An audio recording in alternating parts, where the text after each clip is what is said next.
Autoridades presentes, senhoras e senhores, boa noite. É com enorme satisfação que damos continuidade ao terceiro Encontro Internacional Direito e Religião, que abordará o projeto de lei Estatuto Jurídico da Liberdade Religiosa. Este evento é uma realização da Capelania da Universidade Presbiteriana Mackenzie, com o apoio da Associação Nacional de Juristas Evangélicos, do Centro de Educação, Filosofia e Teologia e da Faculdade de Direito. Neste momento, para realizar uma reflexão bíblica, convidamos o reverendo Geraldo Henrique Lemos Barbosa.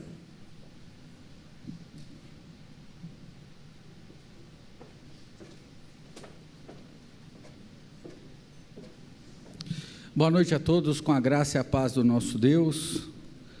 Gostaria de contar uma história registrada em Atos, capítulo 17. Atos capítulo 17, Paulo chega em Atenas e diz a Bíblia que ele dissertava na sinagoga entre os judeus e os gentios piedosos, também na praça todos os dias, entre os que se encontravam ali. E em meio a isso ele teve encontro com os estoicos, com os epicureus, e ali ele então teve um debate que lhe gerou alguns questionamentos.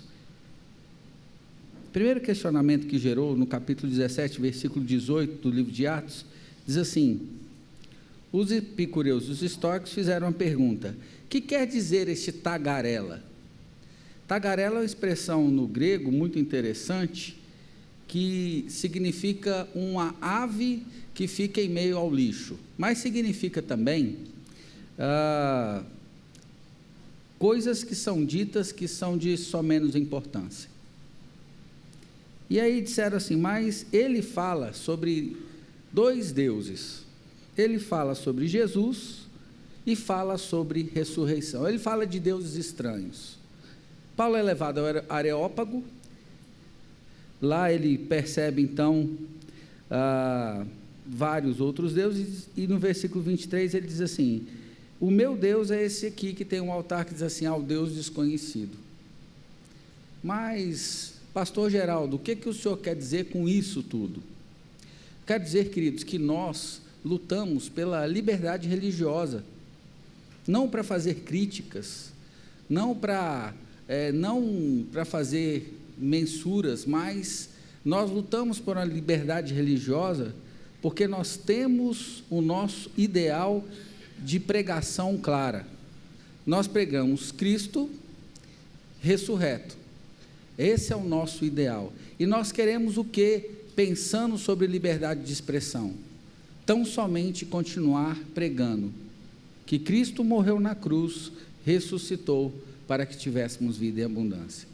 A exemplo do que Paulo fez, discursava nas sinagogas, discursava nas praças, discursou no Areópago, buscando liberdade de expressão e liberdade religiosa. Então é isso que vai ser proposto e discutido essa noite aqui. E que a boa mão do Senhor possa abençoar os debatedores, que eles possam ser usados por Deus para nos ensinar a cada dia mais. Vamos ter uma palavra de oração. Santo Deus, eterno Pai, muito obrigado por este terceiro encontro, Direito e Religião, e pedimos que a boa mão do Senhor esteja sobre todos os debatedores e todos que irão falar essa noite. Que o Senhor abençoe e guarde, Senhor, a cada um, em nome de Jesus. Amém. Deus abençoe a todos e bom evento.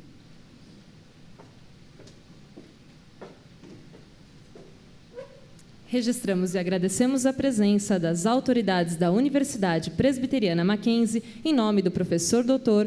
Cleverson Pereira de Almeida, pró-reitor de Graduação e Assuntos Acadêmicos. Agradecemos também a presença das autoridades da Faculdade de Direito, em nome do professor Dr. Carlos Eduardo Camilo, e também dos senhores professores e alunos do Centro de Educação, Filosofia e Teologia e da Faculdade de Direito. Iniciaremos agora a palestra sobre o projeto de lei Estatuto Jurídico da Liberdade Religiosa. Para tanto, convidamos para compor a mesa o moderador e presidente da Associação de Juristas Evangélicos, Dr. Uziel Santana.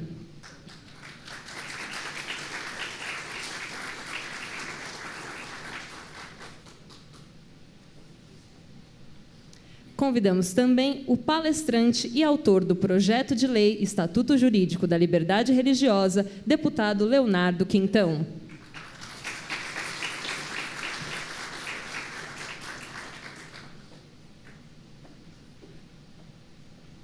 E os debatedores, excelentíssimo ex-ministro do STF de Portugal e autor do projeto de lei da Liberdade Religiosa de Portugal, Dr. José de Souza e Brito.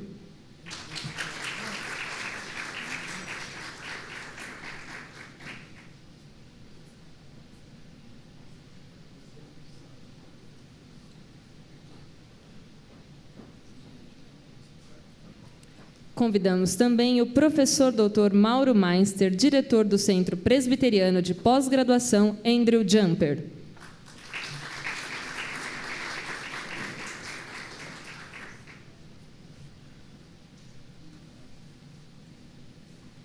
E convidamos o professor Robson do Boa Morte Garcês, da Universidade Presbiteriana Mackenzie.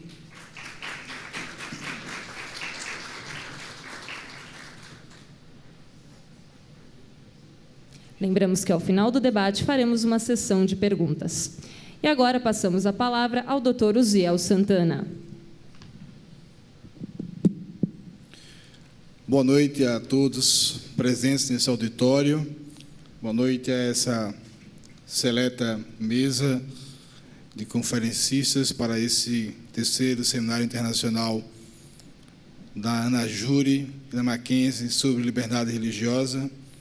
Cumprimento a todas as autoridades aqui presentes, na pessoa do reverendo Gildásio, capelão desta universidade. Nós já tivemos o primeiro momento desse seminário, hoje pela manhã, quando, principalmente, o professor ministro José Inácio de Souza Brito teve a possibilidade de explanar um pouco sobre a Lei de Liberdade Religiosa de Portugal, fazendo alguma comparação com o Estatuto Jurídico da Liberdade Religiosa, o projeto de lei de estatuto, projeto 1219 de 2015, de autoria de Sua Excelência, o deputado federal Leonardo Quintão. E creio que nessa manhã tivemos um debate importante a respeito o porquê no Brasil nós estamos tentando, nesse momento político e jurídico, estabelecer esse Estatuto da Liberdade Religiosa no nosso país. Agora à noite nós vamos continuar o debate, nós teremos a oportunidade, nós não tivemos de manhã, de ter aqui o autor do projeto, o deputado Leonardo Quintão, e, após isso, o ministro José de Souza Brito, o professor Robson e o reverendo Mauro Meister terão a oportunidade de debater com o autor do projeto alguns aspectos importantes. A ANAJURE participou desse projeto através de uma comissão de juristas, que elaborou, digamos, a primeira versão desse projeto de lei, E, feito isso, nós apresentamos ao deputado Leonardo Quintão e a vários segmentos religiosos do país, e o deputado entendeu a importância da proposta, principalmente nesse momento em que nós vivemos em nosso país, onde há alguma restrição à liberdade religiosa. E abraçou a ideia. E hoje o projeto, o deputado vai falar sobre isso, encontra-se em tramitação na Câmara Federal. Nessa comissão, um dos elementos essenciais que nós usamos para convencer, digamos, a sociedade e as matrizes religiosas do nosso país, para que esse estatuto pudesse virar um projeto de lei, e nós lutaremos para que isso se torne efetivamente uma lei infraconstitucional no nosso país, se dá porque, ao contrário, nós temos um princípio constitucional, nós temos princípios constitucionais estabelecidos principalmente no artigo 5º, que falam sobre a liberdade religiosa. Está muito claro para todos. Só que quem é do direito sabe que no Brasil nós não temos o chamado realismo jurídico. Vale dizer, o nosso sistema não é o sistema common law, como nos Estados Unidos, como na Inglaterra, onde a jurisprudência e o juiz, no caso concreto, e principalmente a tradição consuetudinária daquele sistema, faz com que o juiz tenha poder de, no caso concreto, dizer o direito sem necessidade de estar preso, enclausurado na interpretação de um texto legal. Essa é a gênese do sistema common law. No sistema civil law, não obstante as fontes de direito irem além da lei, mas o principal é que a lei, ela efetivamente é colocada nesse sistema num primado, numa prevalência que faz com que, na prática, no mundo dos fatos, no mundo do direito, os operadores necessitem sempre de uma lei para fundamentar as suas decisões, e os administrados, a sociedade, necessitem de uma lei para fundamentar as suas ações e as suas omissões. Esse é o sistema em que nós vivemos, né? O do primário da lei. Daí porque, não obstante tenhamos a liberdade religiosa preconizada na Constituição Federal e em tratados internacionais que o Brasil é signatário, no mundo dos fatos nós temos visto que o poder público, em várias situações, usa de mecanismos que embaraçam o livre exercício de comunidades religiosas, de igrejas, o direito individual e em tantas situações, né? Hoje pela manhã o reverendo Mauro Master trazia alguns exemplos no meio religioso e cristão protestante. Nós temos vários problemas, principalmente quando se trata da atividade missionária em áreas indígenas, por exemplo. Temos agora um choque de valores em que os valores judaico-cristãos têm sido objeto de desconstrução diária através de lei. E isso denota que, não obstante haja um princípio, a grande verdade é que esse princípio ele não chega a se materializar porque não há exatamente aquilo que nós preconizamos como um estatuto jurídico da liberdade religiosa. Então, essa é a necessidade. Claro que esse estatuto não pretende ser exauriente, não vai resolver todos os conflitos existentes. O deputado vai falar sobre isso, mas é uma tentativa de fazer com que o Brasil, que já é destaque em termos de liberdade religiosa, ele possa continuar assim. Porque no meio acadêmico eu tenho defendido a tese de que nós não temos exatamente violência real, como está acontecendo no Oriente Médio, no norte da África, em tantos países, em que a restrição à liberdade religiosa não é apenas no mundo teórico abstrato, mas realmente é fruto de uma perseguição física, uma violência real. Por outro lado, e evidentemente que isso já aconteceu no país, não na mesma medida que no Oriente Médio, mas no final do século XIX, isso era muito comum, os conflitos entre os primeiros protestantes, que alguns foram assassinados, inclusive, e a religião oficial. Mas, evidentemente, que a realidade hoje já não é essa.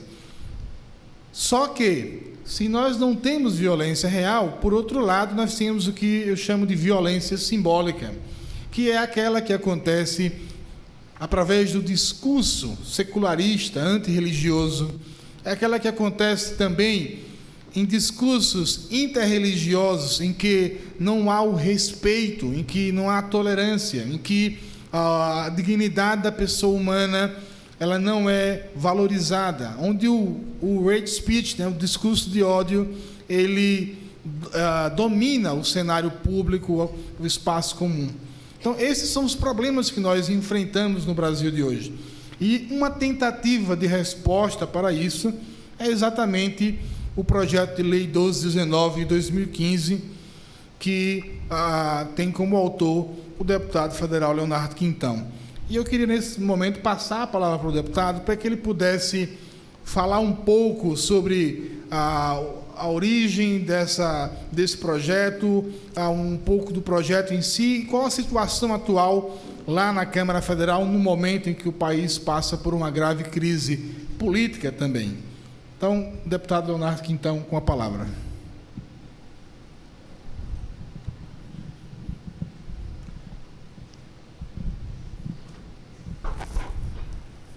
Bom dia a todos e a todas. Minha voz não é assim não, gente, eu estou um pouco rouco, porque essa semana passada muito calor, tanto em Belo Horizonte quanto em Brasília, ar-condicionado. As sessões na Câmara foram até de madrugada e acabamos ficando rouco um pouquinho. Primeiro eu quero cumprimentar todos os alunos. Eu estou vendo vocês aqui de baixo.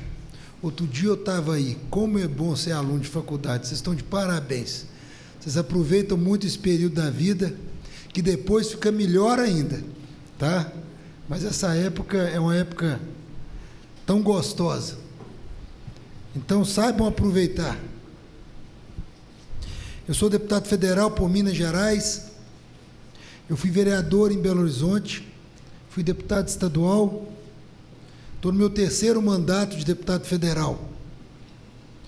Eu sou presbiteriano.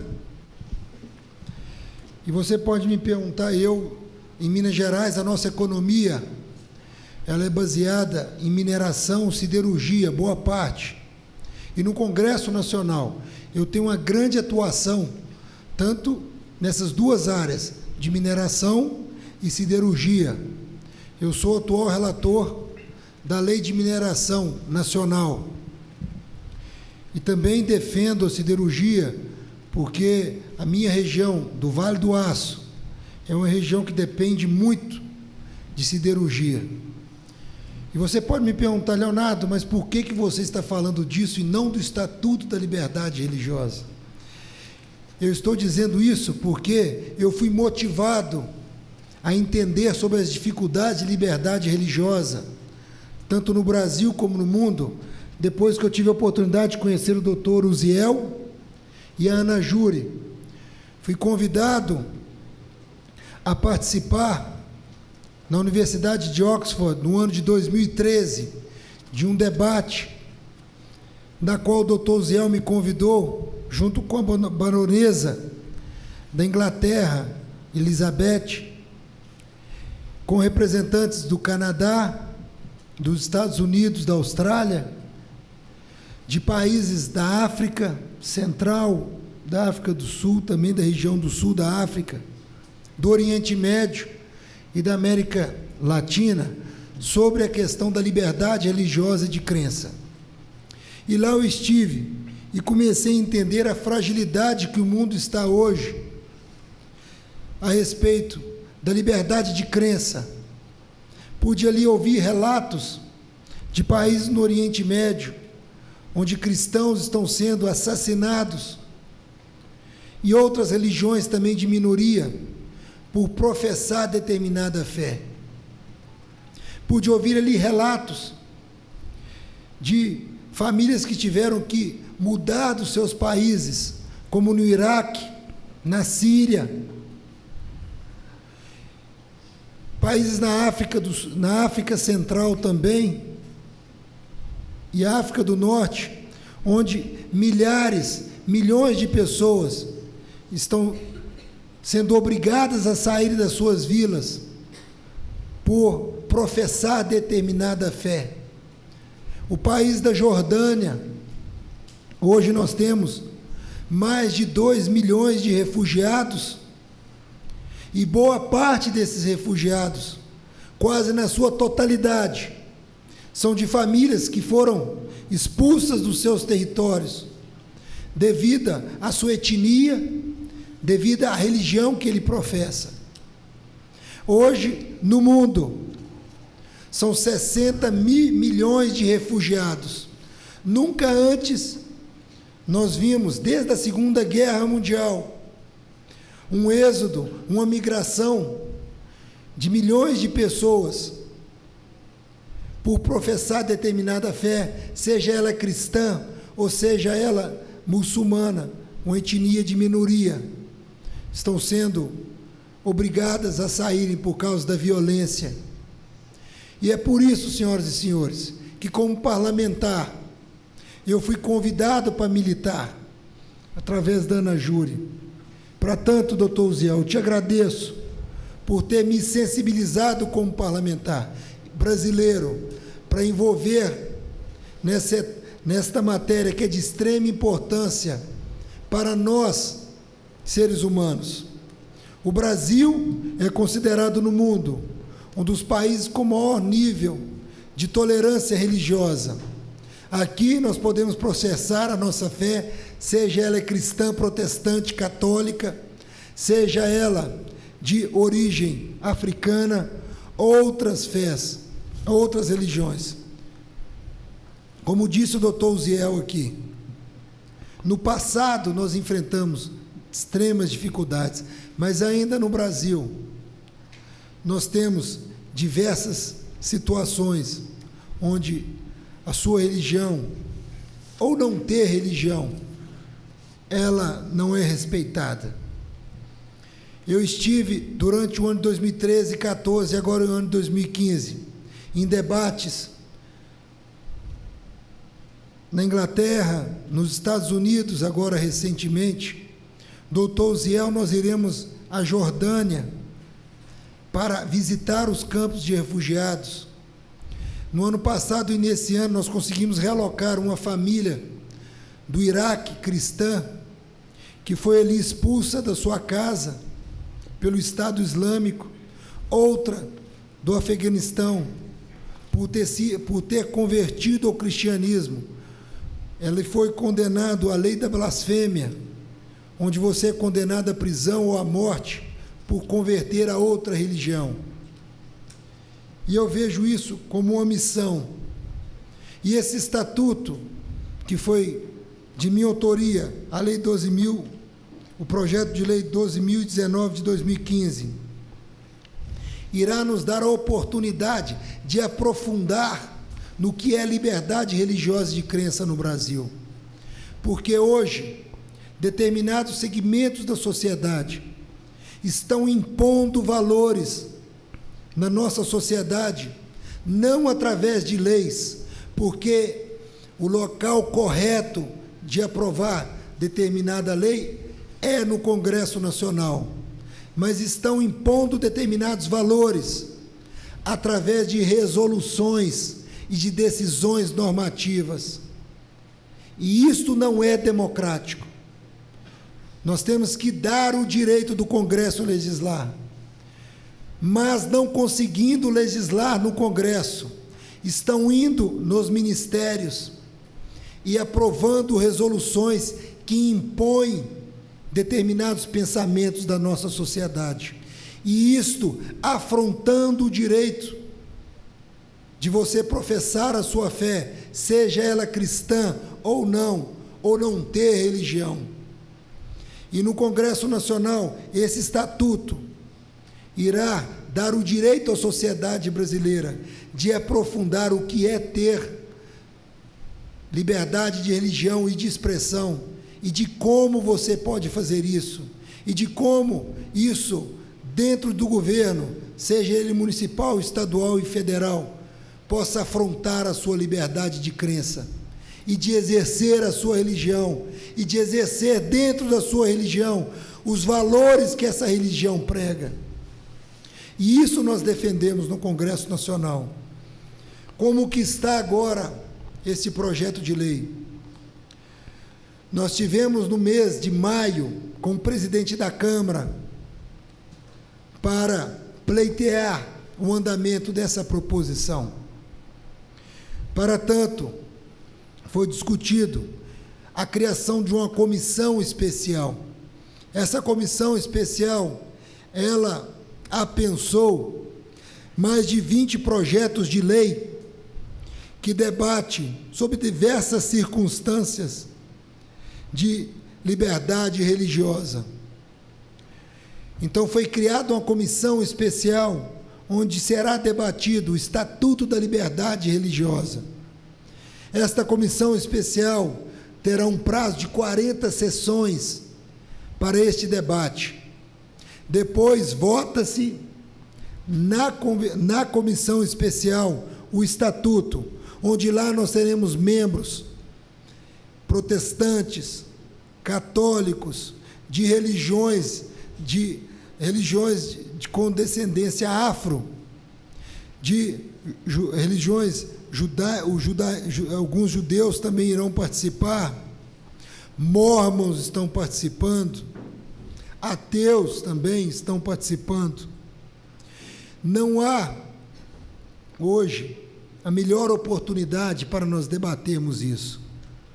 Isso irá nos ajudar agora nessa crise dos refugiados no mundo. Nós criamos com isto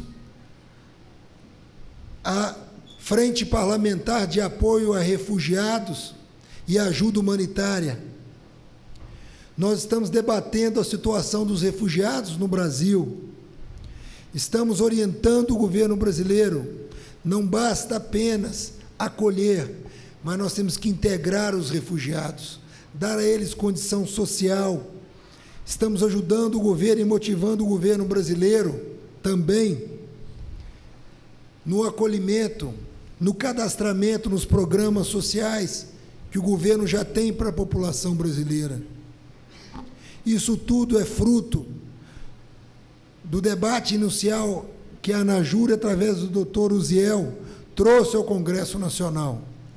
E nós iremos debater de uma forma democrática, respeitando todos os indivíduos, todos que querem participar, mas dando garantia também para que aqui no Brasil a gente não venha a ter radicalismo religioso, onde nós estamos vendo acontecer em países europeus com atentados terroristas, estamos vendo acontecer na África com assassinato, agora este ano, de mais de 100 estudantes cristãos de uma universidade.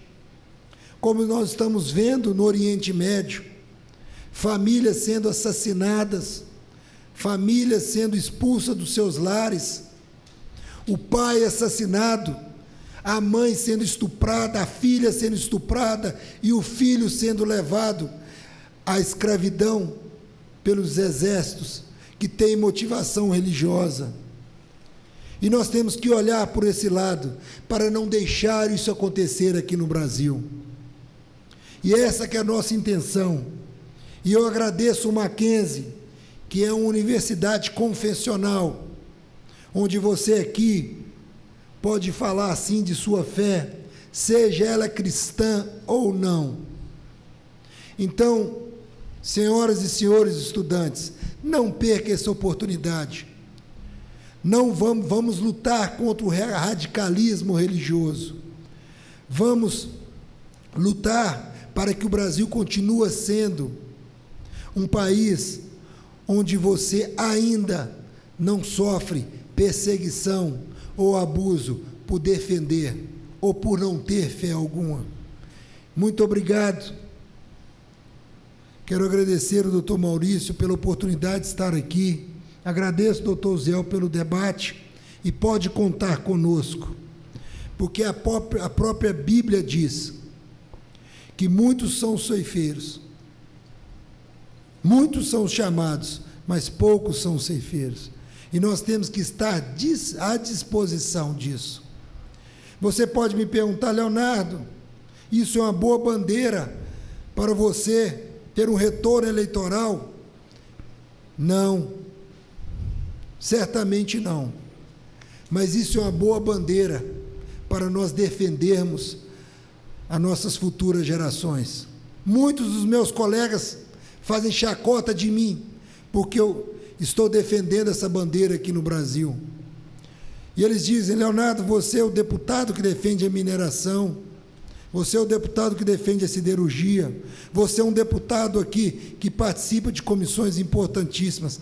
Para que mexer com isso? Você está mexendo aqui no ninho de cobras.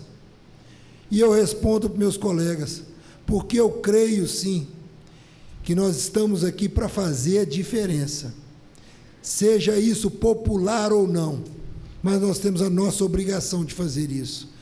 Então, colegas estudantes, aproveite essa fase da vida tão gostosa, aproveite mesmo, que daqui a pouco melhora ainda mais, quando casar, tiver família, tiver filhos. Que Deus abençoe vocês, que Deus abençoe o nosso debate. Muito obrigado, doutor Uziel.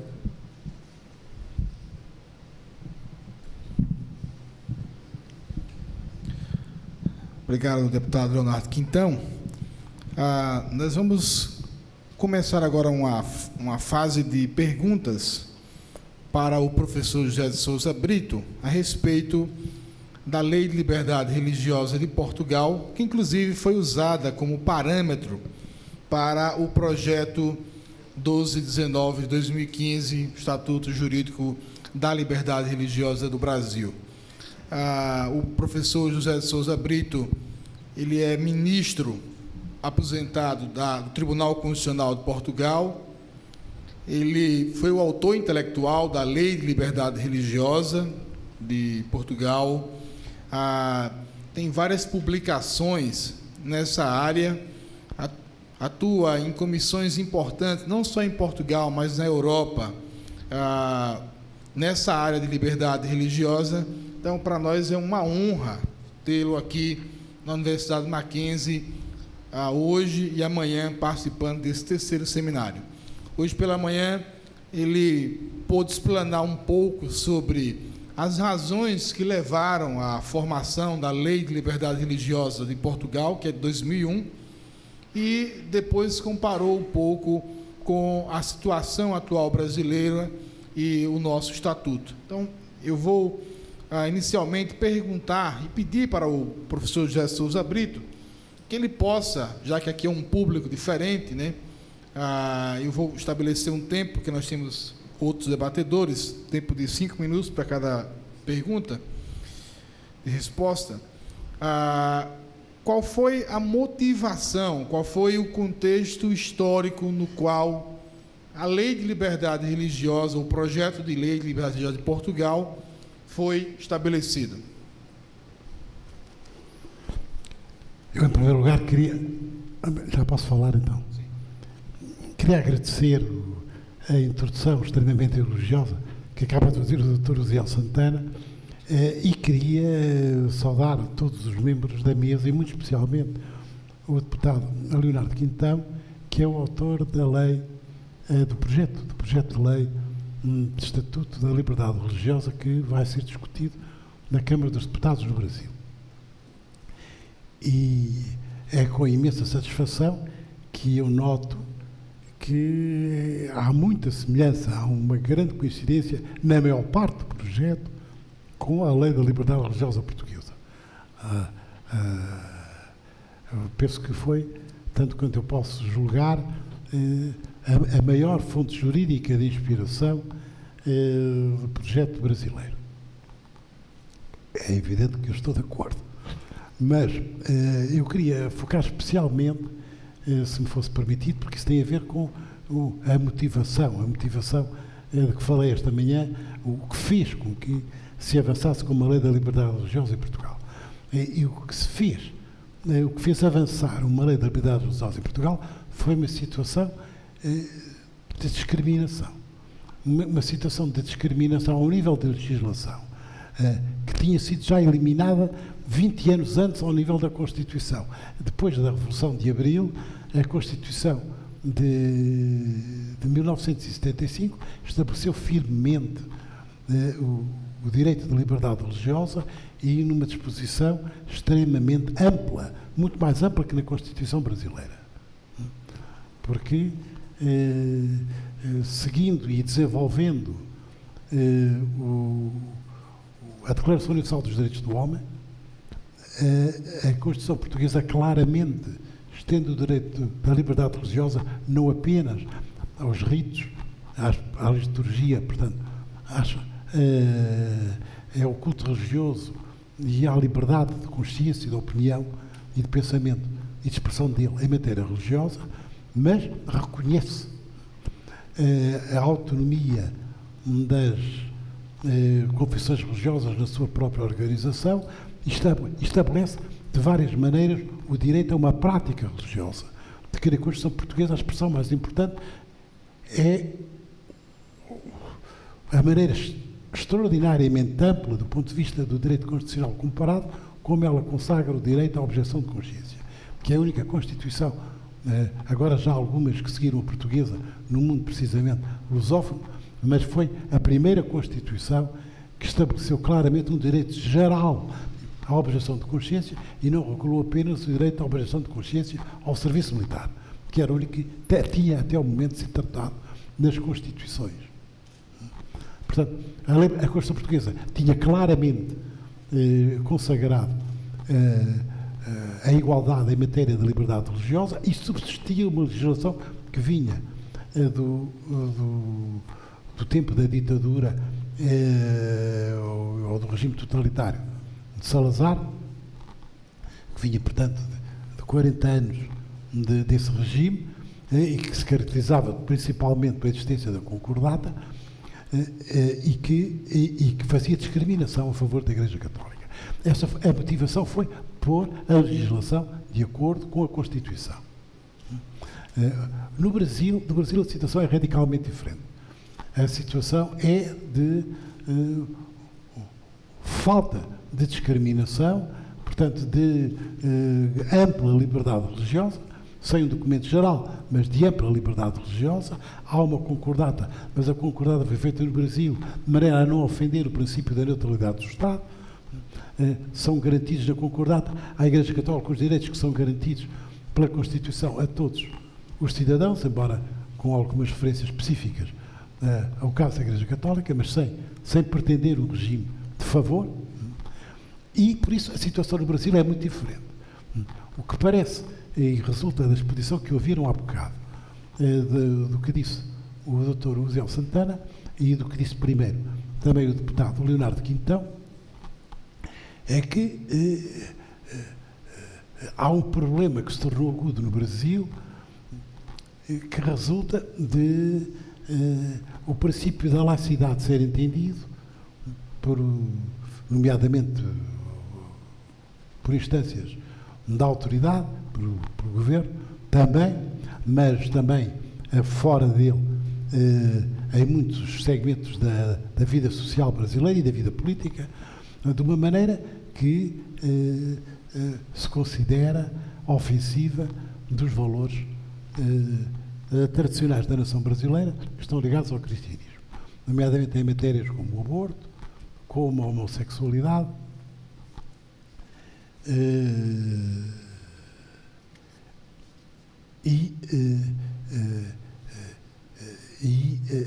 isso é considerado uma espécie de violência simbólica. Violência simbólica que afeta a liberdade religiosa dos cristãos. E este projeto pretende que se torne necessário esclarecer essa matéria legislativamente. E nomeadamente impondo obrigações às autoridades e aos funcionários que intervêm nesta matéria e que na concepção dos promotores do projeto intervém de uma maneira que ofende o devido entendimento do princípio da laicidade, que deve ser compatível com a defesa dos valores tradicionais da nação brasileira que estão ligados ao cristianismo.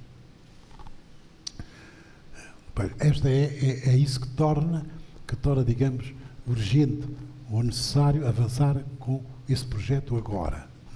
Pois bem, o que eu gostaria de discutir convosco, mas não posso demorar agora mais de 5 minutos, só se o Presidente da Mesa o Dr. Uziel me dera depois a palavra para desenvolver esse problema, eu gostaria de focar em termos primeiro gerais e depois, analisando vários aspectos do projeto, a questão dos valores, a questão da compatibilidade de um Estado que é laico e, portanto, em certo sentido, é neutral perante defesas de valores que se opõem. Em que medida é que a laicidade do Estado, que é a maneira de desenhar esse princípio da neutralidade ao caráter secular do Estado,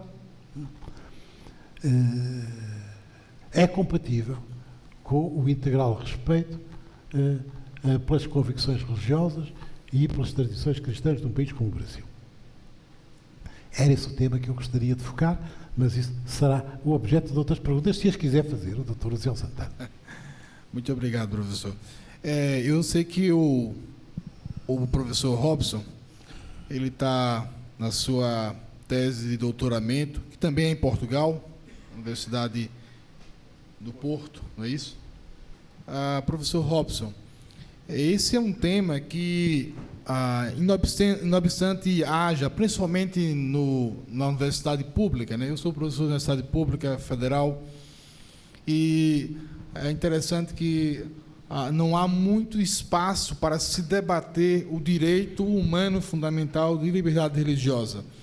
Toda vez que isso é proposto no espaço da Universidade Federal Pública, é como se um bando de religiosos se reunissem para falar sobre o direito que eles mesmos têm de crer em algo.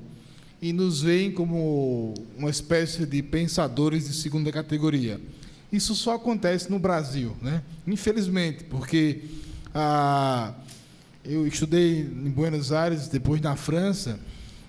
O direito de liberdade religiosa é o direito que faz com que se nasça a concepção de Estado Democrático de Direito.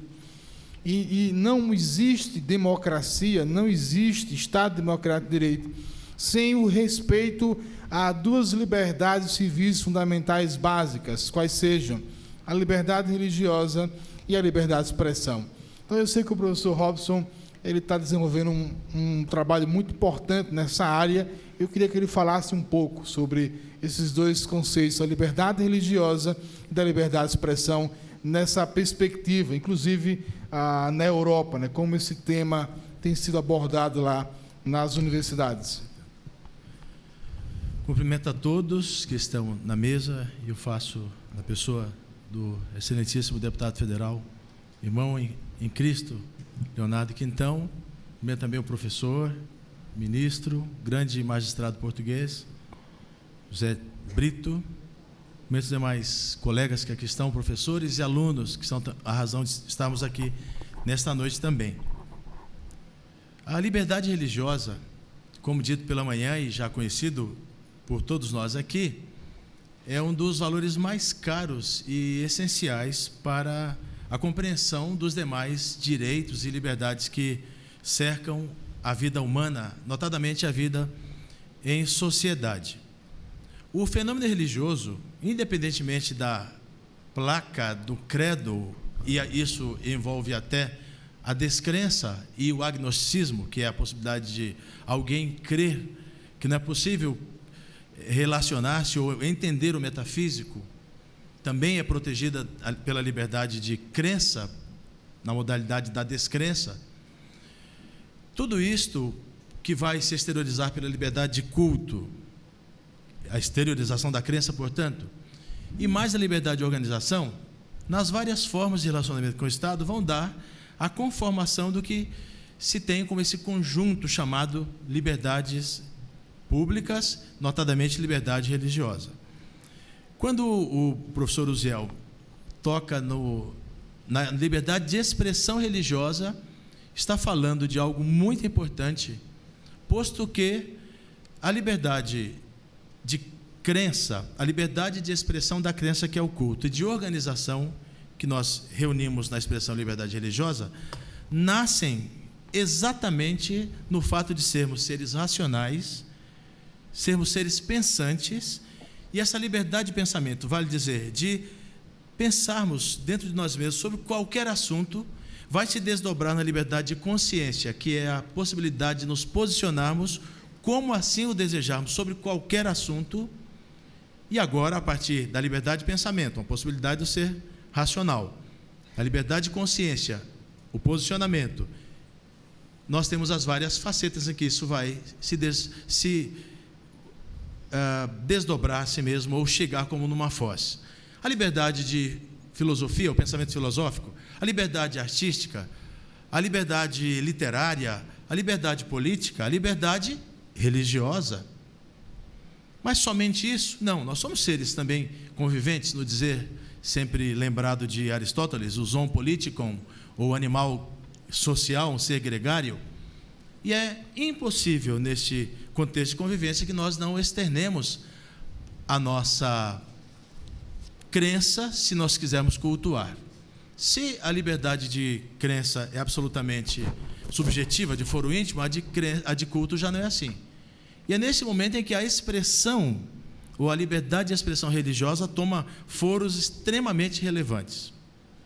E quando nós pensamos que num país como o Brasil, professores, colegas aqui da mesa e demais presentes aqui, em que o último censo, que não só aferiu que temos cerca de 204 milhões de habitantes, uma bela população, mas de que 95%, pouco mais que isto, pouco menos, não importa aqui, em média 95%, coisa aí de 189, 190 milhões de brasileiros, de patriotas nossos, declaram-se religiosos, não necessariamente praticantes de uma religião, mas que têm esta concepção e reconhecem o valor desta sua posição quanto à religião.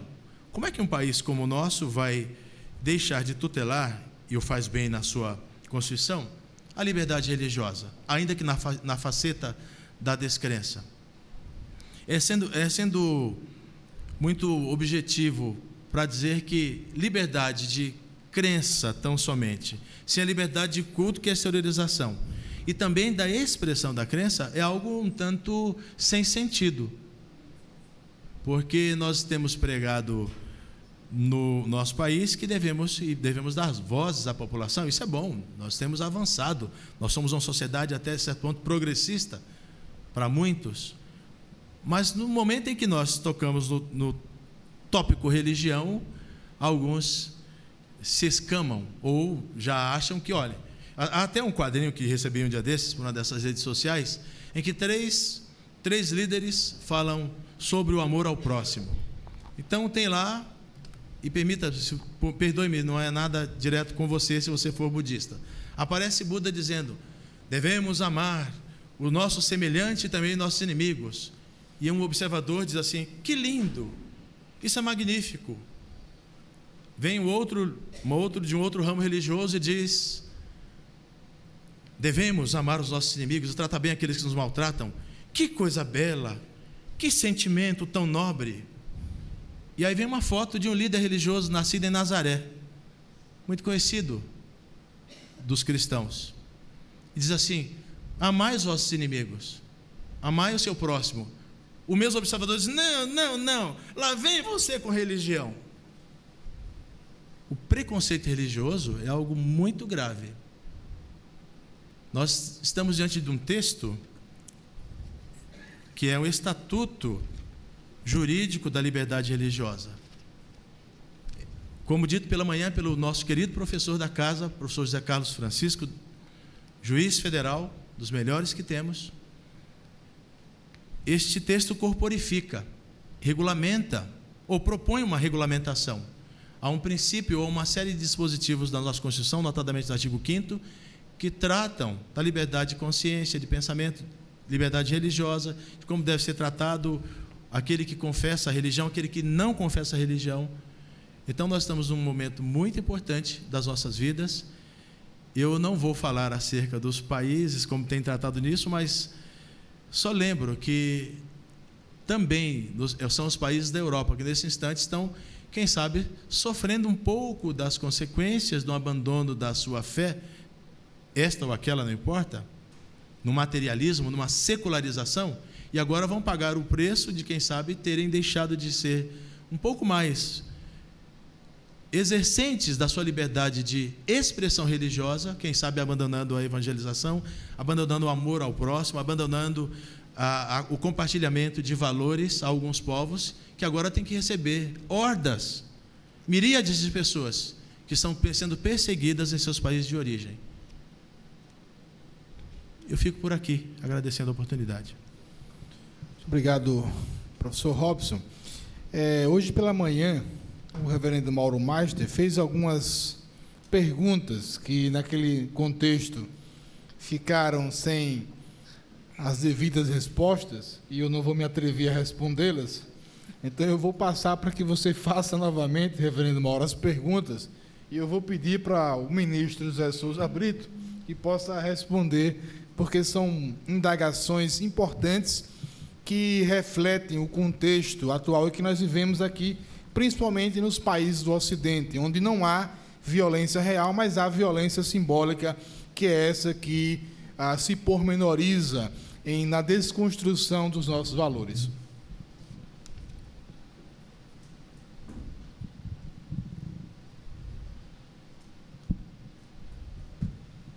Obrigado, doutor Uziel. Primeiro, eu queria pensar um pouquinho, doutor Uziel, sobre a questão da chamada violência simbólica.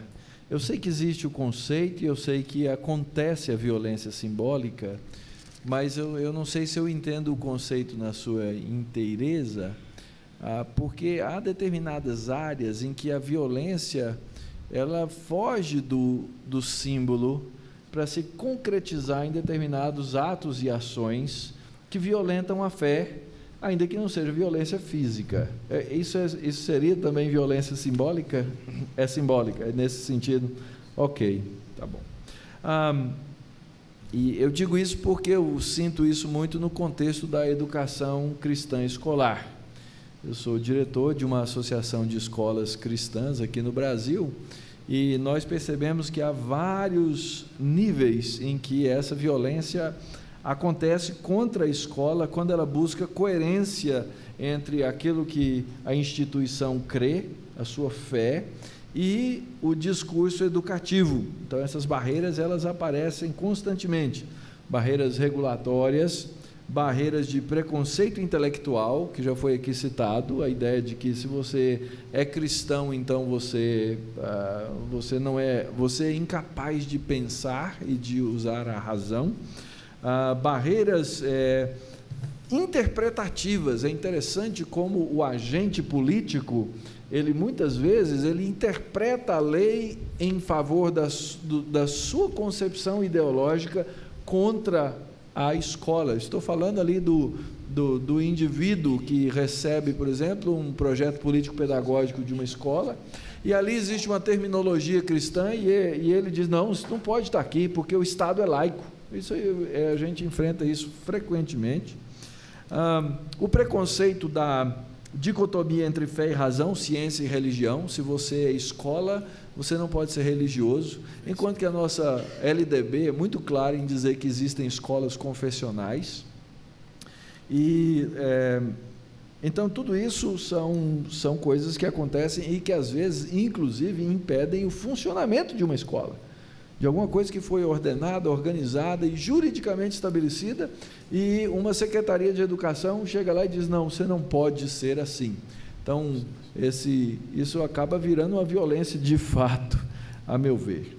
Mas as perguntas, então, que o Dr. Uziel disse, eu levantei hoje pela manhã, uma delas é o fenômeno que me preocupa, que quando nós encontramos diversos países, grande parte dos países do mundo ocidental, onde a maioria das populações continuam sendo religiosas, e o Estado passa por um processo de laicização, que não é só tornar o Estado laico, mas é tornar o Estado antirreligioso.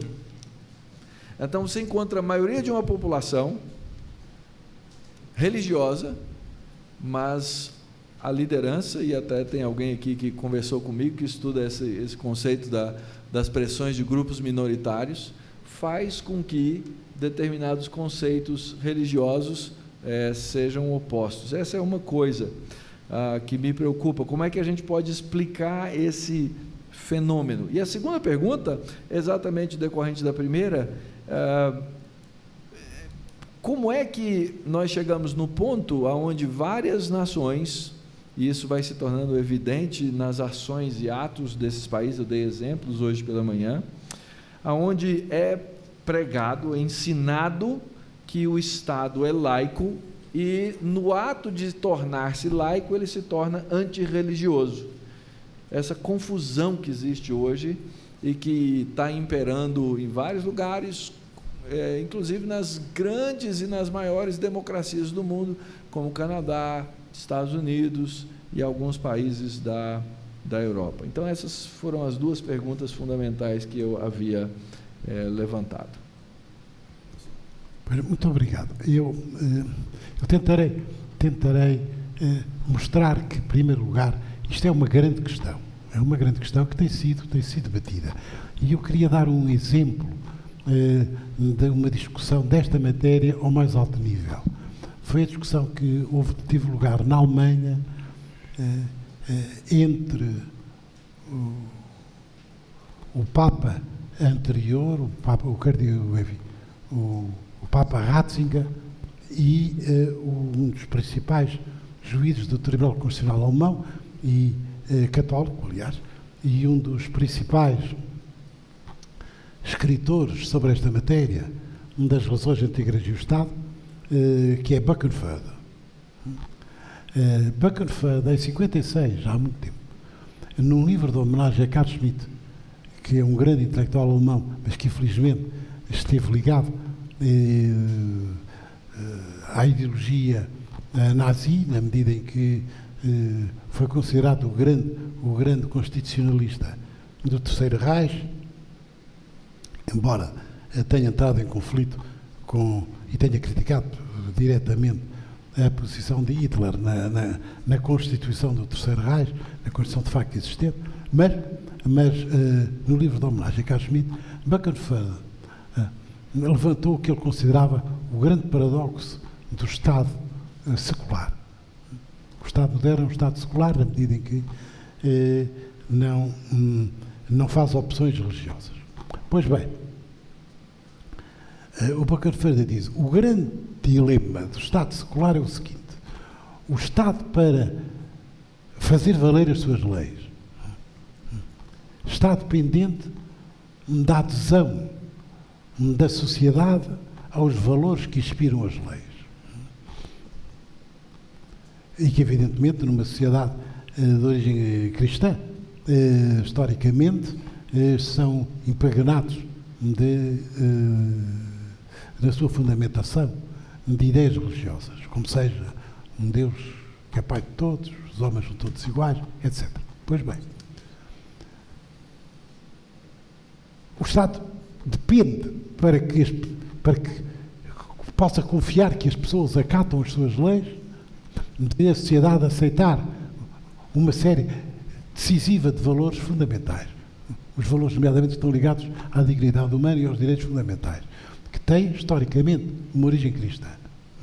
Mas, sendo o Estado laico, sendo o Estado neutral em matéria religiosa, e tendo que ser neutral em matéria religiosa, porque se o Estado deixar de ser neutral em matéria de valores, quando há conflitos de valores, o Estado deixa de ser o Estado de todos, passa a ser o Estado mais de uns do que de outros, deixa de ser um Estado de todos os cidadãos. O Estado tem que ser neutral para ser de todos.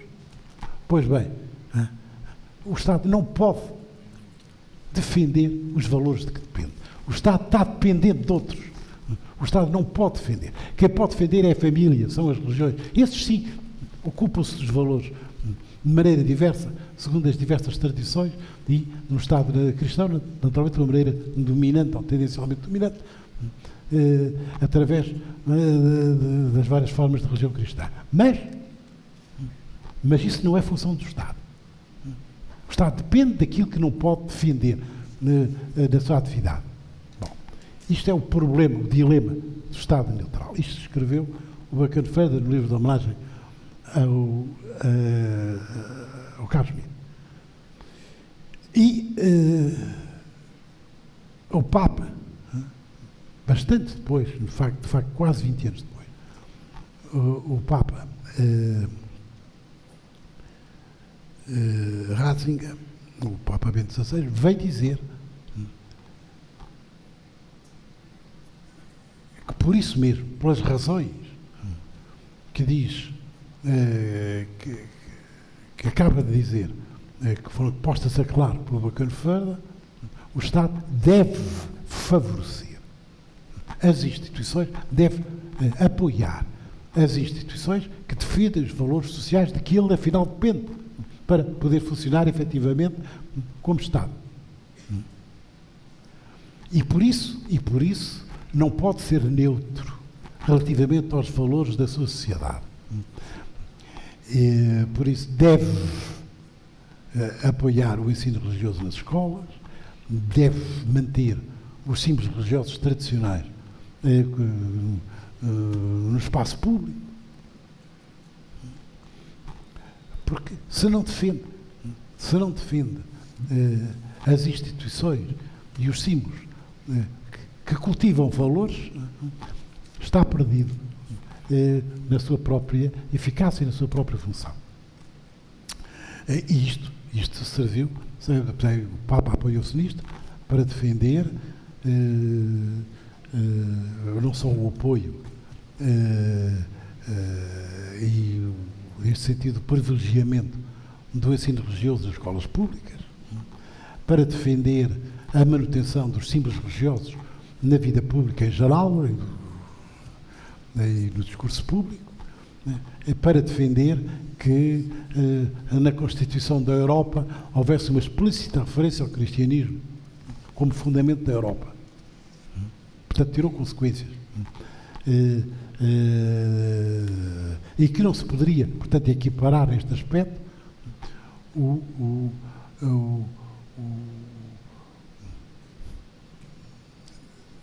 completamente a tradição cristã num país como a Alemanha à tradição islâmica. O problema posto, por exemplo, a propósito de decisões jurisprudenciais sobre o uso de véu islâmico por parte das mulheres, nomeadamente mulheres funcionárias, até professoras, em que o Papa achava que não poderia ser permitido, como deve ser permitido, que, por exemplo, os sacerdotes apareçam como sacerdotes, mesmo na vida pública, do ponto de vista da sua aparência.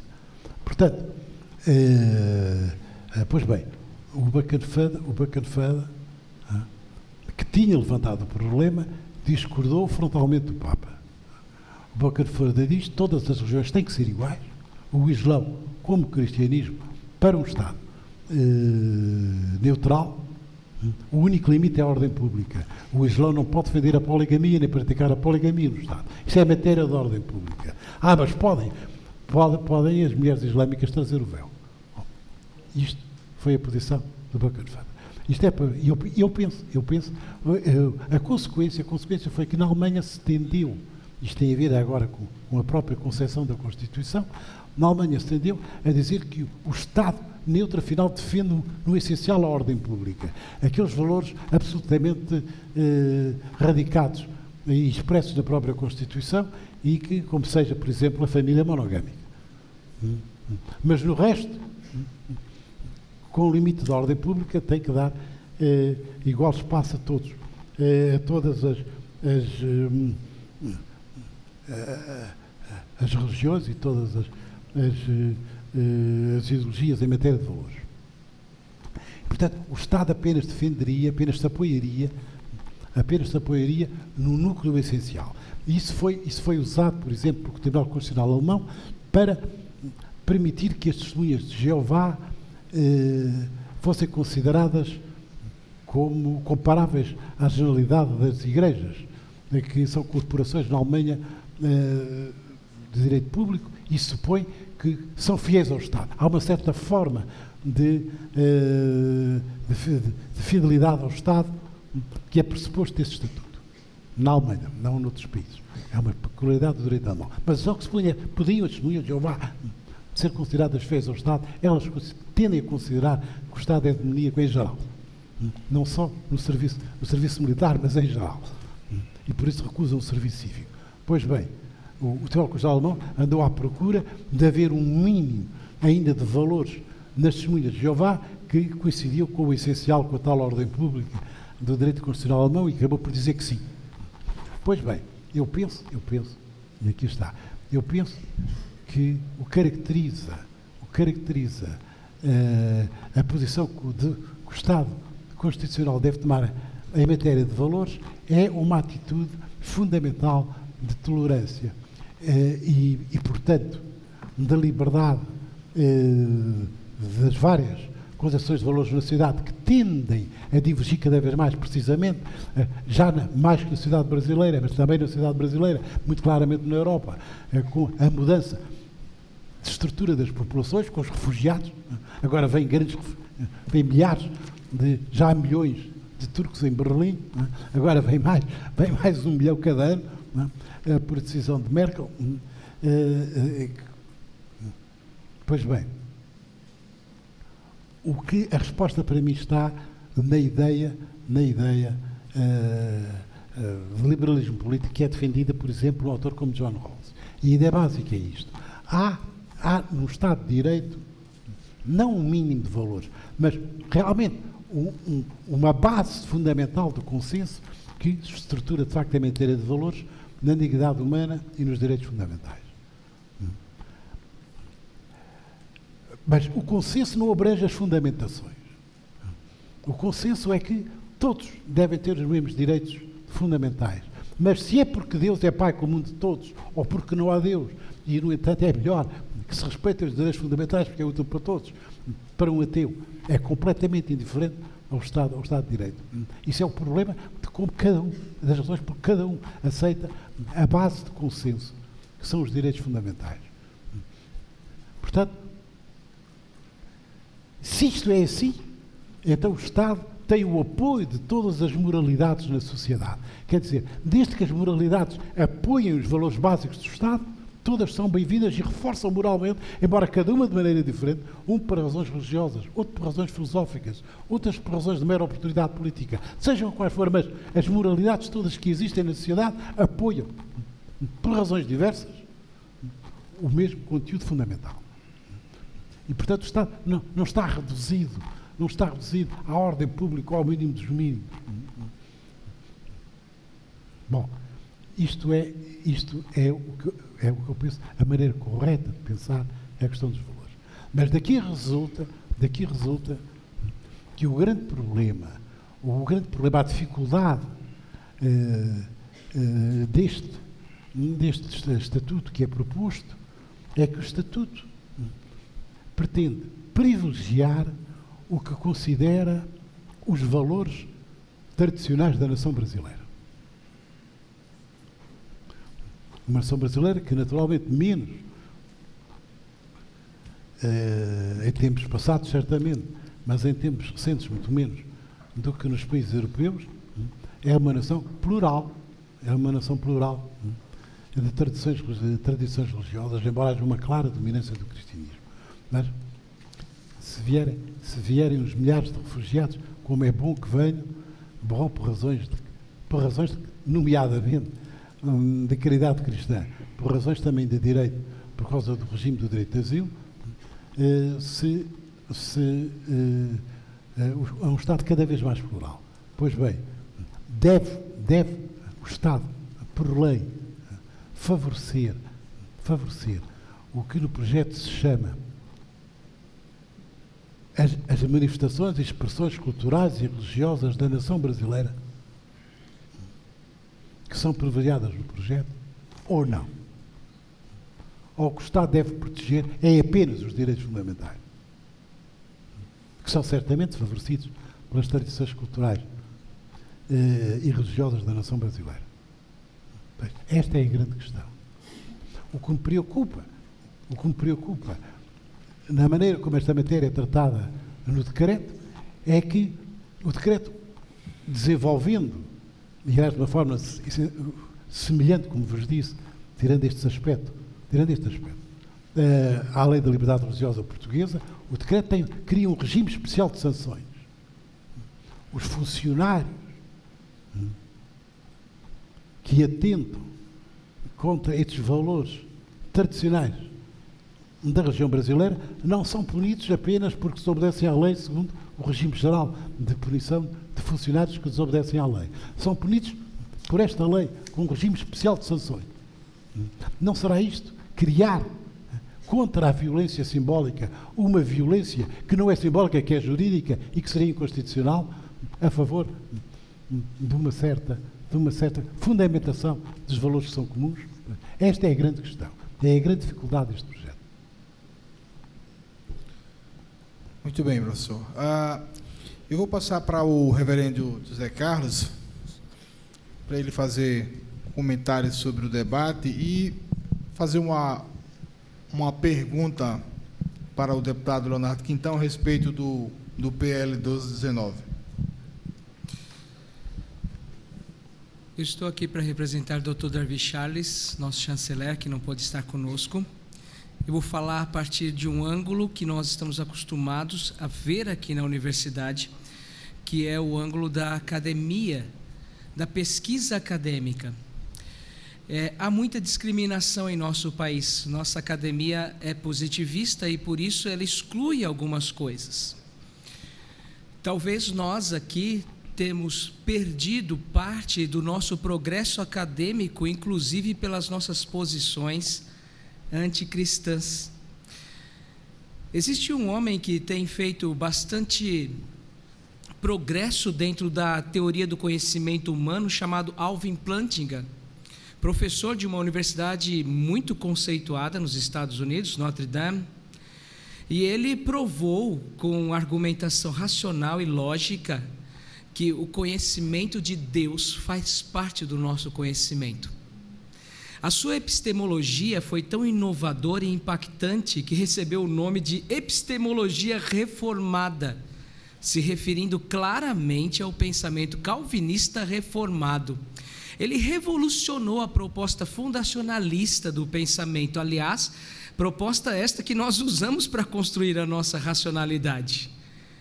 Mas ele não tem alcance aqui em nosso país, porque se você levar para a academia alguém que vai falar do nome de Deus e do conhecimento de Deus, e que vai tentar provar que o conhecimento de Deus é racional e é uma base, é um fundamento a partir do qual construímos o nosso pensamento, você pode ter certeza, você será deixado de lado. Tente falar que você é um cristão cientista. Espera aí, como assim? Não, eu sou um cristão cientista.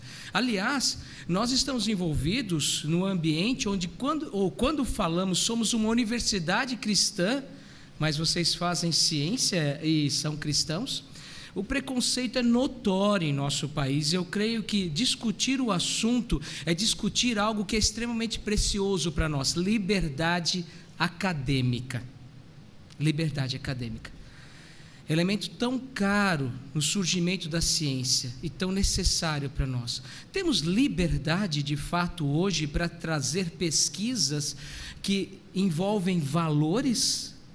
Eu creio que esse estatuto, essa discussão, ela não só envolve, como foi falado aqui, a vida pessoal do ser humano. Não só envolve os direitos humanos, não só envolve as liberdades individuais ou a liberdade de expressão, envolve mais do que isso. Envolve o que estamos fazendo na academia, envolve o que estamos fazendo com os nossos filhos, envolve verdadeiramente o que a educação pode produzir. Então, dentro daquilo que eu estou acostumado a lidar e o que a chancelaria e a capelania universitária lidam, tratar desse assunto é tratar do progresso científico do nosso país. Sem dúvida alguma, porque estamos perdendo esses grandes pensadores que trouxeram o conhecimento de Deus para a ciência e que não têm portas abertas em nosso país. Nós temos perdido em algumas academias aqueles grandes pensadores que, de alguma forma, falam de um conhecimento que envolve o espiritual. Quantas universidades de psicologia estudam Frankl? Verdadeiramente estudam ele, Viktor Frankl, e se importam com o seu pensamento? Não, é um judeu que desenvolveu uma teoria, uma tal de logoterapia, mas que fala de sentimento da vida, sentido da vida, que fala de algo que envolve espírito. Não interessa para mim. Então eu creio, meus irmãos, meus amigos também. Não dá para esconder, né? Não dá para esconder a minha pressuposição cristã. Então eu tenho certeza que a discussão ela é mais profunda, porque ela vai abrir portas para discutirmos quem nós somos, inclusive no nosso desenvolvimento acadêmico. A pergunta é para... Eu li todo o texto do deputado Leonardo e fiquei muito empolgado com tudo que pude ler aqui. Pude perceber que ele trata, sim, de algumas coisas relacionadas à educação, então eu vou nessa direção. Deputado Leonardo, o senhor poderia falar para nós como esse estatuto, uma vez aprovado, pode contribuir para a educação, inclusive para a educação confessional no Brasil? Reverendo, eu quero agradecer aqui o debate.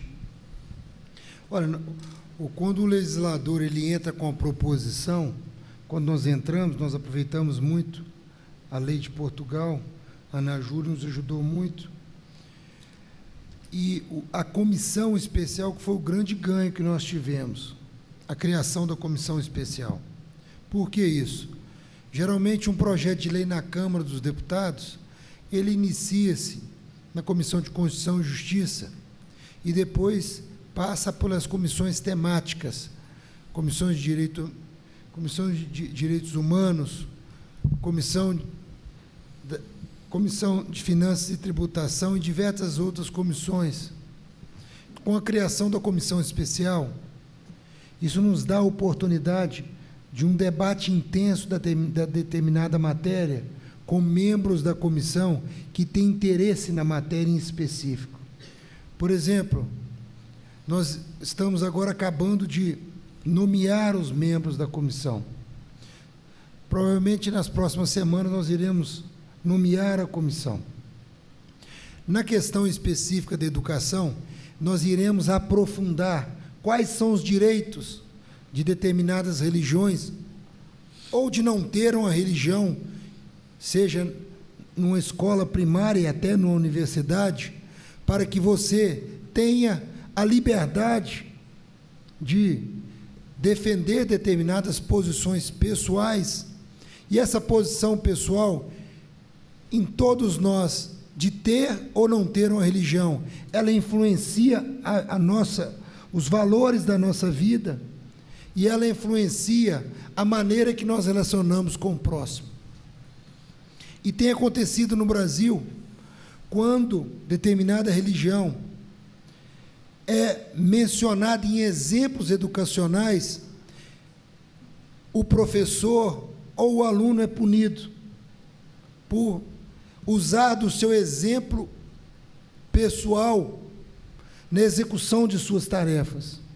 Então, esse estatuto irá nos dar a oportunidade de debater e aprofundar na lei esses exemplos que a gente passa no Brasil e garantir esse direito. E eu vejo que esse debate, ele está iniciando e vai ser de extrema importância para a melhoria do relacionamento da sociedade brasileira, que eu estou vendo, sim, o extremismo no Brasil, ele aprofundar em atos de expressões religiosas, como nós vimos aqui em São Paulo e no Rio de Janeiro, com símbolos cristãos sendo profanados por determinados cidadãos. Então, isso, reverendo, eu vejo que vai nos ajudar a debater, né? E a Câmara dos Deputados, principalmente, e depois o Senado, como uma casa apenas revisora, E essa matéria certamente irá voltar para a Câmara. Esse debate irá nos ajudar. É interessante que, com o lançamento do Estatuto, alguns cidadãos e associações no Brasil já estão apontando o dedo, dizendo que este deputado é um radical, que este determinado parlamentar está defendendo determinada fé. Mas não, eu quero garantir aqui para os estudantes, para os membros desta mesa, o que nós queremos garantir é a liberdade de todas as religiões e de todas as crenças, e também a liberdade de quem não tem crença alguma. E a maneira de nós fazermos isso é lutarmos contra o radicalismo extremista que está provando na Europa e no Oriente Médio que ele é doentio, que ele deve ser combatido com a democracia e com os direitos de todos. Muito obrigado.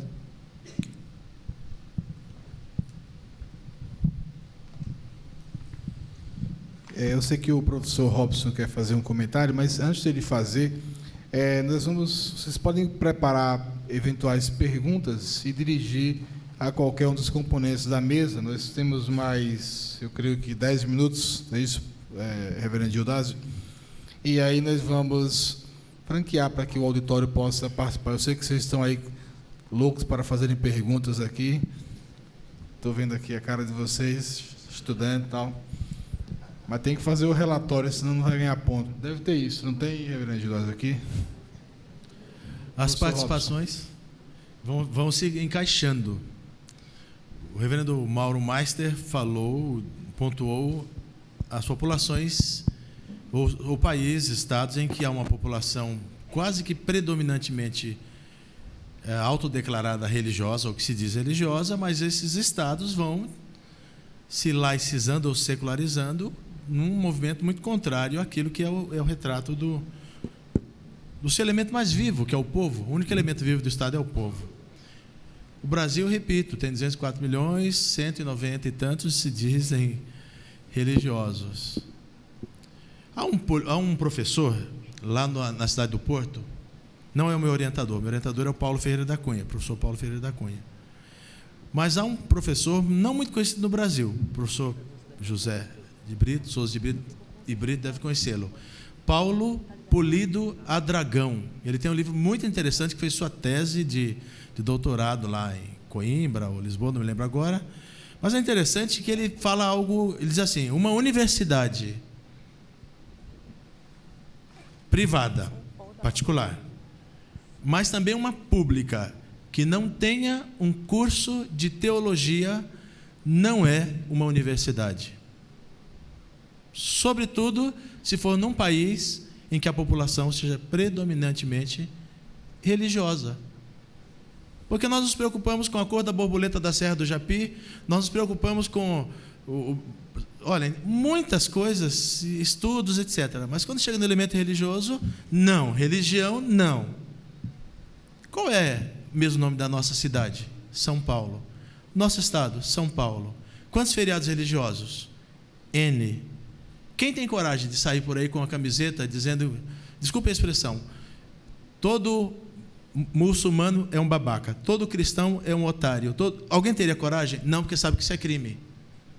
Por que você tem medo? Alguns temem as consequências da violação, mas não reconhecem o outro lado.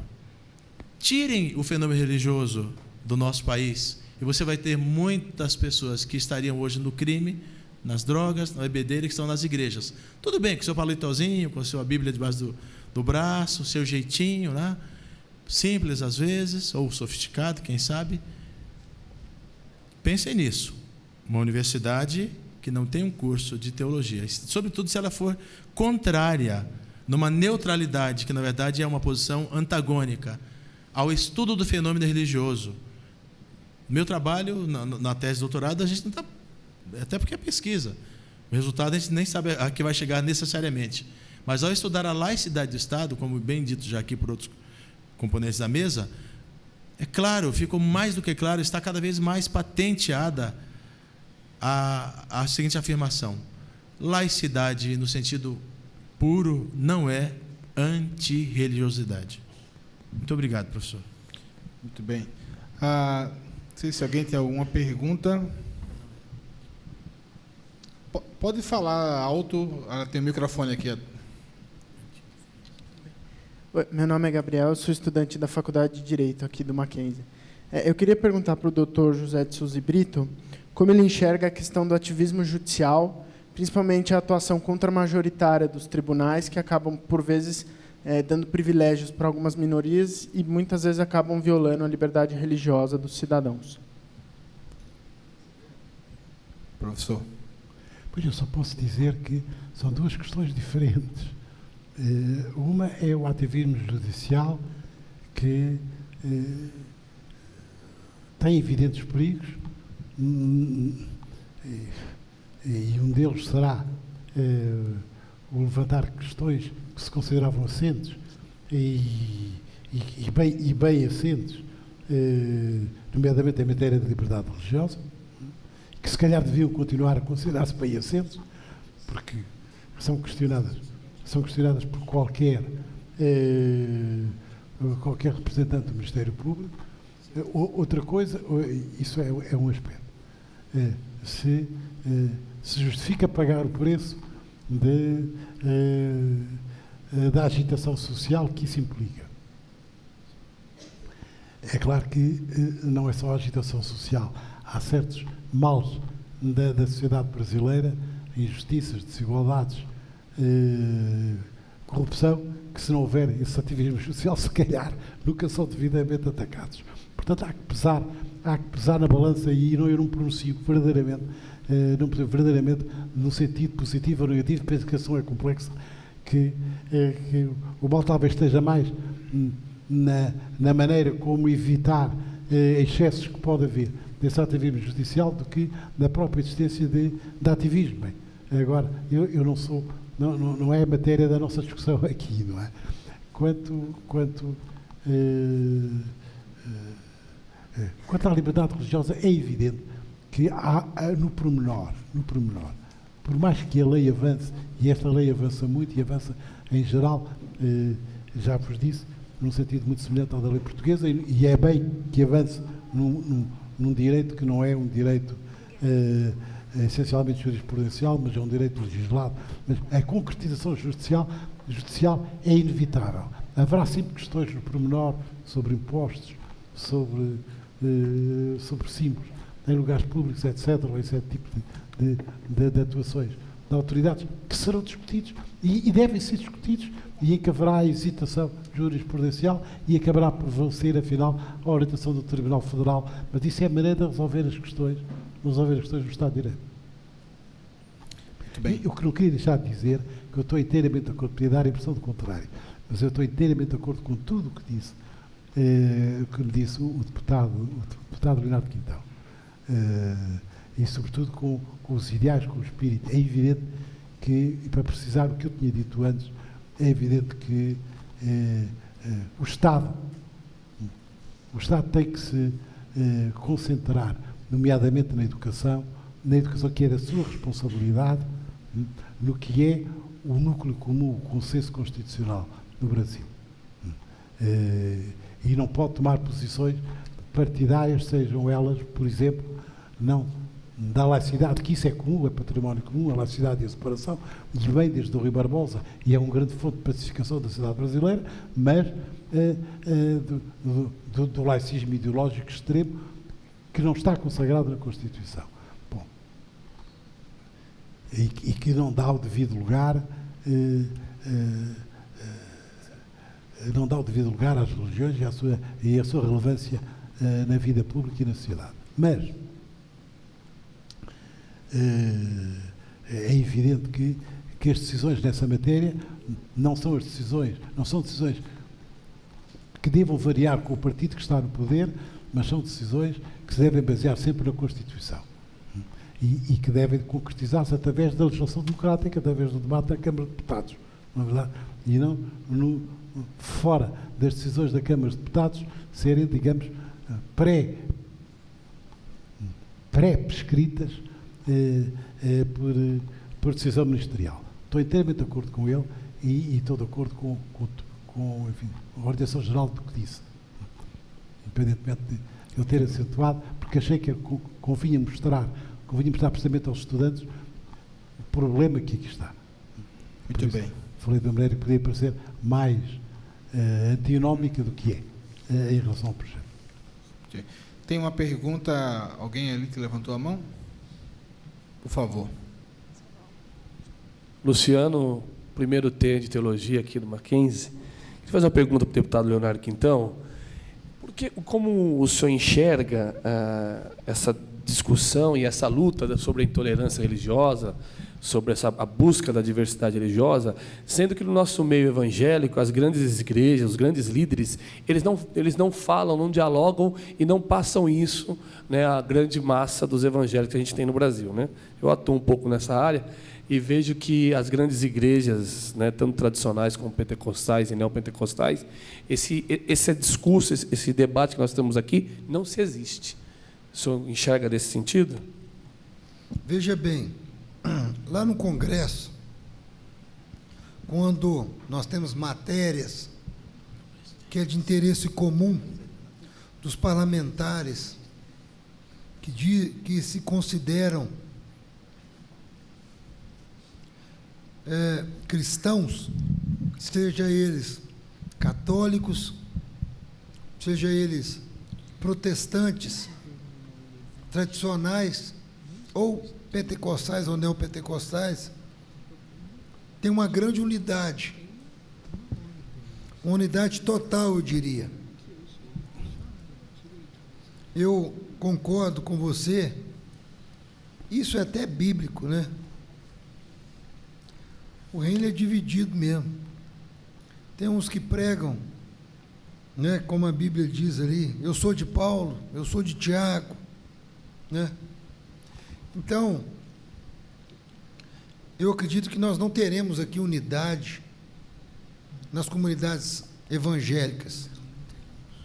Mas, no Congresso Nacional, quando está debatendo matérias que afrontam os valores da família tradicional brasileira, que afrontam os valores cristãos, há uma unidade total de todas as crenças protestantes e dos representantes também que se dizem católicos. Espero ter respondido a sua pergunta.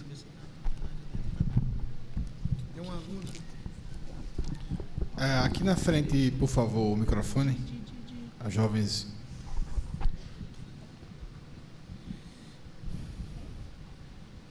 Aqui. Boa noite, meu nome é Júlia, eu sou estudante de pedagogia e a minha pergunta, eu não sei se ela vai ser tão... Mas como a gente pode consolidar uma liberdade religiosa diante de tantos ideais extremistas que muitas vezes nós carregamos dentro de nós?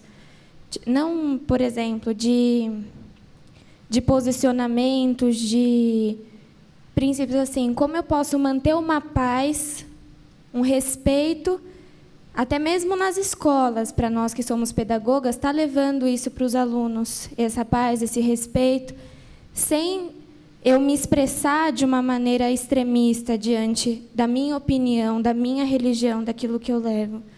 Essa é a minha pergunta e eu queria direcionar ela para o José Carlos. Acho que a sua pergunta ela é necessária e pertinente, especialmente pela área que você está se desenvolvendo academicamente. Mas você observou que as nossas discussões, elas são realmente, nesse primeiro momento, sobre o Estado e a sua relação com a liberdade religiosa. É necessário que em nosso país, antes de discutirmos questões de conteúdo programático, que nós tenhamos uma clara interpretação do papel do Estado. Porque as suas colocações, elas são preocupantes, até porque, às vezes, o Estado obriga você a ensinar algumas coisas que você não quer. Tá? Nós vimos recentemente uma obra, um clássico, que foi reeditado, Oliver Twist. E eles reeditaram no Brasil e colocaram nas escolas, em algumas escolas. E eles procuraram nessa nova reedição trazer uma linguagem renovada. E tinha vários palavrões. E uma mãe se manifestou e colocou a sua posição, dizendo: mas meu filho não vai ter acesso a isso. Mas é uma imposição. Então, a nossa primeira preocupação, ela tem que ser a respeito do Estado, entender o seu papel, sua esfera de atuação. Agora, quando você estiver realizando a sua tarefa como pedagoga, você vai levar para a sala de aula os seus pressupostos. Aí é uma outra discussão. Mas nós temos que agora definir com clareza que o Estado é uma esfera de soberania e a igreja é outra. Eles dialogam, tem momentos de contato, mas é necessário que o nosso país repense qual é de fato o campo de atuação do Estado. Será que ele não está extrapolando as suas funções em alguns momentos? Quem deveria cuidar da educação? Não são os educadores? Então, a minha resposta vai para você nesse sentido. Vamos pensar agora no papel que o Estado ocupa e se esse papel precisa ser reavaliado, como agora o que nós temos procurado fazer aqui para reavaliar o lugar, tá? Para que você possa realizar sua tarefa com maior clareza, ok? Lá no final, a última pergunta. Não é isso? Meu nome é Pedro Aguiar, eu sou estudante de teologia aqui no Mackenzie. Minha pergunta é para o professor Mauro Meister. Nós vemos hoje nas redes sociais muitos ataques à religião cristã, principalmente. Quando se fala de liberdade religiosa, nós vemos que os ataques são sempre direcionados aos cristãos, nunca ou quase nunca aos judeus, muçulmanos e religiões derivadas das religiões afro-brasileiras. Eu gostaria de saber o porquê esse ataque é tão contundente e por que incomoda tanto a nossa sociedade atual você levantar uma bandeira da religião cristã. Pedro, primeiro, fico feliz que no final você colocou quase, qualificando aí, porque não é só, nem é nunca, nem é sempre. E outro fator que existe aí é que esses ataques, quando você é um cristão e está numa rede social, normalmente você percebe o que acontece no meio cristão, mas você não percebe o que acontece em outros meios. Então é muito difícil da gente mensurar o que está acontecendo na perspectiva do outro. Muitas vezes outros grupos religiosos se sentem extremamente atacados. Por exemplo, vou citar um grupo não religioso, que são os ateus, que são ainda uma minoria, mas eles se sentem constantemente ameaçados e atacados por cristãos, nesse sentido, nas redes sociais, nos ambientes públicos e assim. Então, primeiro a pergunta precisa ser melhor focada, ou preciso ter melhores parâmetros para entender a pergunta ou para respondê-la bem. Quanto ao cristianismo, existem o cristianismo brasileiro, católico romano de muitos séculos, ele era um cristianismo, a religião oficial no Brasil. Então, dificilmente você ataca aquilo que é oficial quando você recebe ou vai receber contra-ataques, né? Por exemplo, subindo aqui a Consolação, você vai encontrar ali um grande cemitério, o cemitério da Consolação, e ali tem um dente chamado Cemitério dos Protestantes. Por quê? Porque até não muito tempo atrás, o catolicismo romano dominava o direito de nascer, de casar e de morrer, porque a igreja é que detinha o controle, né, cartorial até no país. Então, essa é uma realidade do passado. O Estado tornou-se mais recentemente uma democracia, e na democracia, nos últimos anos, cresceram outros fenômenos do cristianismo, outras representações do cristianismo, como a representatividade evangélica, que se divide em diversos subgrupos. E aí, quando você encontra subgrupos, a tendência dentro da estrutura cultural é que os subgrupos se tornem quase que guetos. E aí você começa a achar mais guerra de gueto mesmo, você começa a achar mais briga, mais ataque, mais verborragia na manifestação social, considerando que o fenômeno mídia social também é uma coisa que cresceu tremendamente nos últimos 10 anos numa escala que ninguém imaginava cresceria, né? Então nós já estamos aqui, né, no Facebook, nós estamos aqui debatendo um elemento, mas isso já está, e alguém já tem uma opinião contrária, e alguém já vai falar. Então eu limitaria dizendo que cuidado na hora da pergunta, porque o ataque não é tão específico assim.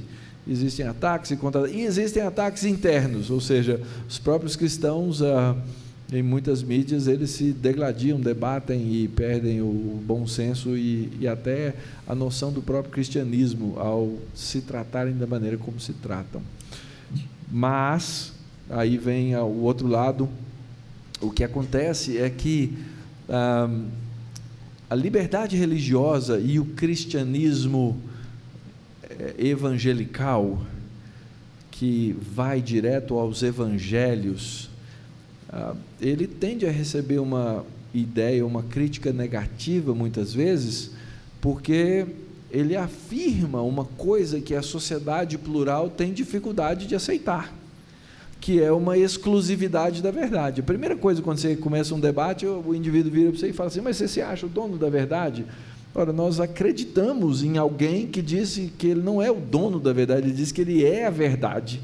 E quando ele diz que é a verdade, eu não preciso atacar as pessoas com esse fato, mas eu não vou deixar de explorar aquilo que eu creio ser a verdade. E isso faz com que você se torne, sim, alvo de críticas, até porque, na visão da pluralidade religiosa, isso parece não ser a melhor coisa.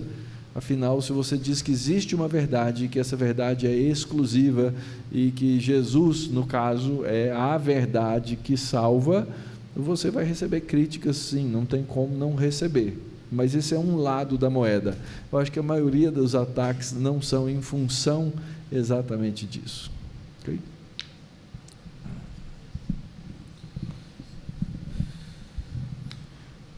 Muito bem. Queria agradecer a todos os palestrantes. Eu vou chamar o reverendo Gildásio para fazer o encerramento dessa noite. E amanhã nós vamos continuar aqui. Obrigado ao professor José de Souza Brito e aos demais palestrantes por essa noite e a presença de vocês. Reverendo Gildásio. Meus queridos, eu quero agradecer aqui a todos os alunos que vieram para prestigiar esse momento, participando assim do debate, inclusive com algumas questões. Eu quero aqui agradecer o Dr. Uziel Santana, presidente da Anajure, que de forma tão eficiente, habilmente conduziu, moderou esse debate. O deputado Leonardo Quintão, esperamos que uma boa noite de sono seja suficiente aí para recuperar a sua voz, para que amanhã no debate, amanhã cedo, ele possa de maneira mais confortável conversar conosco. Quero aqui também agradecer ao professor José de Souza Brito pela contribuição preciosa que nos trouxe, inclusive aqui debatendo, trazendo a experiência vivida lá em Portugal. Ao doutor Mauro Meister, que traz a sua contribuição, trazendo aí um viés mais voltado para a educação e a teologia, doutor Robson do Boa Morte, pela sua visão pastoral e também falando um pouco como estudante do tema, doutorando nesse tema lá também em Portugal. Quero agradecer também ao reverendo José Carlos Piacente, que nesse ato representa o nosso chanceler, o reverendo Davi Charles Gomes, e no seu debate ele trouxe um viés mais filosófico. Então nós vemos aqui todos eles participando, dando aí uma brilhante contribuição para esse tema. Agradeço aqui ao professor Camilo, que nesse ato representa aqui a Faculdade de Direito, Registro aqui também meu agradecimento ao professor Lindenberg, que representa o CEFT.